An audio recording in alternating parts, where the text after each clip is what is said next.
Good morning, everyone, and happy Tuesday, and welcome to Tuesday Tips Cut the Gibberish. Come on in. I'm so excited to be here with you today. If you are joining me live, please do say hello and let me know where you're coming in from. I would love to hear that. If you're watching this later, please do use hashtag replay to let me know that you're watching this at a later time.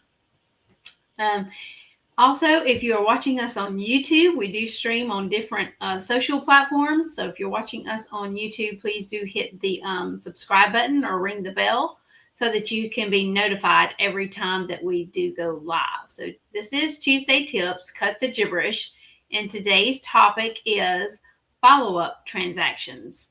This is something that's so important and very near and dear to me because that's what I love to do. Is follow up with people. If you followed me for a while or if you've been in my world for a while, you know that. If I've had the opportunity to get your actual physical address, you know that as well, because I love to send cards in the physical mail as a form of follow up to clients, customers, and people in my network. So, are you thinking of your follow up as a quick transaction, or are you playing the long game? And let me explain that a little bit. Most treat follow-up as a one and done type of transaction, right? And it's not a one and done, okay? They reach out, ask for a sale, and if the answer's not a yes, they move on to the next person, right? It's not a one and done deal, okay? But here's the thing, the transactional mindset doesn't build real business relationships, especially in today's world. People need connection before they're ready to say yes. They need to build that know, like, and trust factor before they're going to say yes to work with you or yes to purchase what you have to offer. So building that know, like, and trust factor takes time. So instead of dropping off the map when someone isn't ready to buy, check in from time to time with them.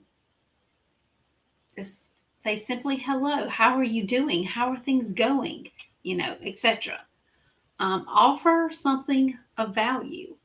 It could be a helpful book or a new resource that you found, or even an introduction to someone in your network. If you think that they could benefit from knowing, Jane Doe, because of what Jane has to offer, make an introduction. Sometimes it's simple as, hey, just checking in, anything new or exciting happening for you these days? You can just ask that one simple question. That is a form of checking in. You could send that in a card, you could send that in an email, you could send that in a text message. That one simple sentence you could send in so many different forms, whatever form works best for that specific person that you're reaching out to. Okay. It's not about pestering or constant pitching. It's about being there, offering a little value and reminding them that when they are ready, you are ready too. That way, when the time does come to buy, or when they're ready to buy, you're the first person who comes to mind when they are ready to buy exactly what it is that you're offering. So play the long game. Invest in those relationships and make follow-up about them, not just the sale. And again, follow-up is my kind of expertise area. It's what I love to do. And I do send cards in the physical mail on a regular basis. Like I said, if I do have your physical address, you have probably received a card from me before. If this is something that is of interest to you, if you would like to try sending a physical card in the mail, please reach out and let's have a conversation. I'll be happy to talk to you about that and how that can be done so easily and quickly. Just send, maybe 10 cards at a time to 10 different people. Of course, you do have to have their physical address to do this.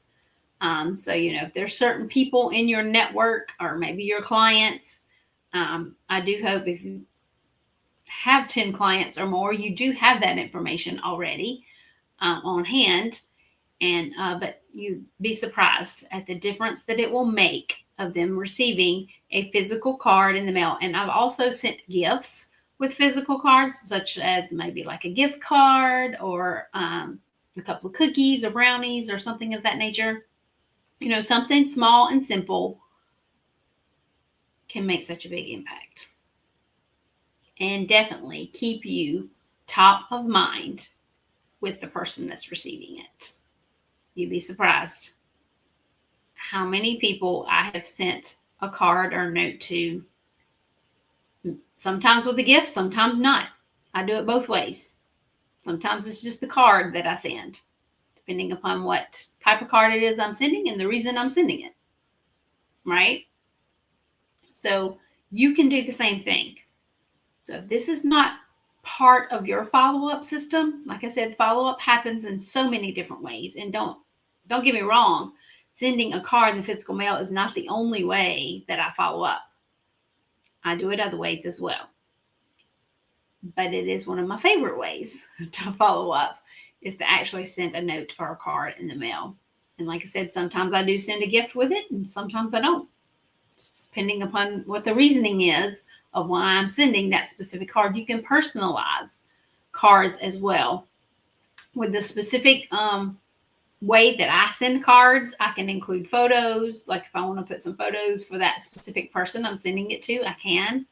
I can create my own message. You know, the wording that's in the card, I can create that myself as well. That way, whatever the reasoning is, whether it's a birthday, anniversary, or, you know, I'm wishing them a happy holiday, Christmas, 4th of July, you know, happy Halloween, whatever the holiday is, I can make my message specific to that specific occasion or holiday or whatever it is, right? So if you'd like to have a conversation to learn more about how you could also send physical cards in the mail, let's have a conversation. I'll be happy to talk to you about it and share more in depth of how I do that myself. Again, if physical cards is not your thing, I get it. Totally get it. However, you still need to have some type of follow-up system in place. And like I said, sending the cards is not the only way I follow up. I send emails, I send text messages, and all the things as well. PM messages on Facebook and LinkedIn. You know, there's all different ways that you can stay in contact or in touch with those in your network, with your clients or customers, etc. So follow-up is definitely something you want to have in your business. If you have not implemented some type of follow-up in your business, reach out. Please, let's have a conversation and let me share with you all the different ways that you need to be following up and how it can be so easy and simple. Okay. And again, I would also like to invite you, if you're not a part of the Relationship Communications Facebook group, head on over to Facebook and join. It's a free group to be a part of. And we do have a once a month networking mixer. And our next networking mixer is August 26th at 6 p.m. Eastern Time. So I do hope that you will put this on your calendar, make plans to join, go to the Facebook group and sign up. You do have to sign up to be able to attend this meeting. I will be posting this today, so the sign up link will be there. Again, it will be in the Relationship Communications Facebook group, and you do need to sign up in order to attend this event. Also, I would like to invite you to the Networking Method Launchpad that it takes you from nothing to networking. So if you are don't network on a regular basis, or maybe you're wanting to improve your networking, this is definitely for you. Okay. So it starts on September the 10th. It is a 3-day event. You don't want to miss it. There's a workbook, there's homework, there's prizes, there's bonuses, all the things. And you don't want to miss it. And now you also need to sign up for this event too. It is free.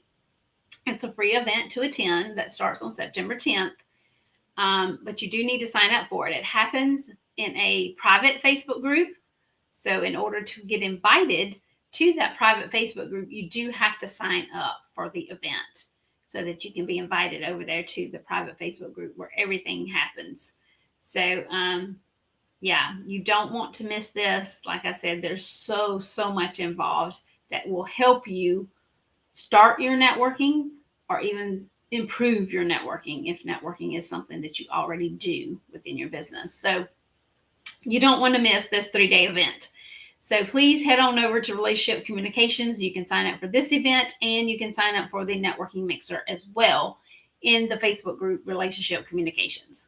Have any questions about anything I shared today, please reach out. I'll be happy to answer your questions or have a conversation with you. I hope everyone has a great week, and I will see you again soon.